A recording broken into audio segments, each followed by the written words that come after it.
Sementara itu, mengantisipasi terjadinya kelangkaan BBM, Polres Oku Timur melakukan pemantauan ketersediaan BBM bersubsidi sebagai bentuk pengawasan agar pendistribusian BBM benar-benar didistribusikan kepada masyarakat.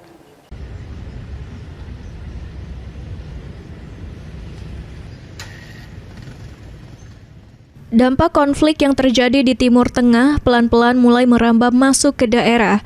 Dampak yang saat ini mungkin akan cepat terasa yaitu akan ketersediaannya bahan bakar bersubsidi.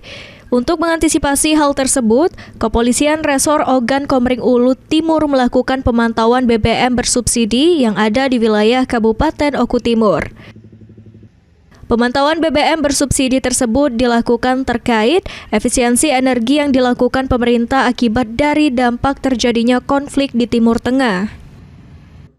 Menurut Kapolres Oku Timur, AKBP Adik Listiono, saat ini pihaknya sudah melakukan pemantauan dengan cara melakukan pendataan BBM bersubsidi yang ada di SPBU, hingga kendaraan yang melakukan pengisian BBM bersubsidi tersebut dipantau dengan ketat.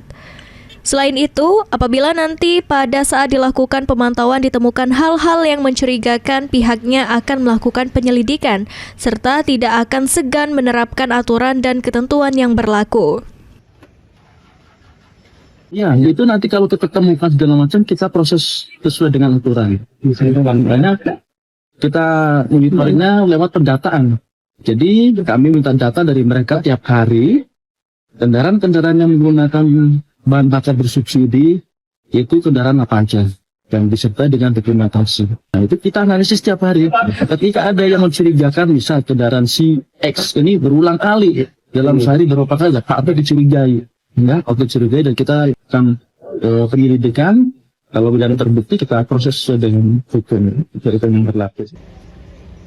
Dengan dilakukannya pemantauan oleh pihak kepolisian terhadap BBM bersubsidi tersebut, diharapkan para pengusaha SPBU yang ada di Kabupaten Oku Timur juga ikut mendukung dengan cara tidak menjual BBM bersubsidi ini di luar masyarakat umum.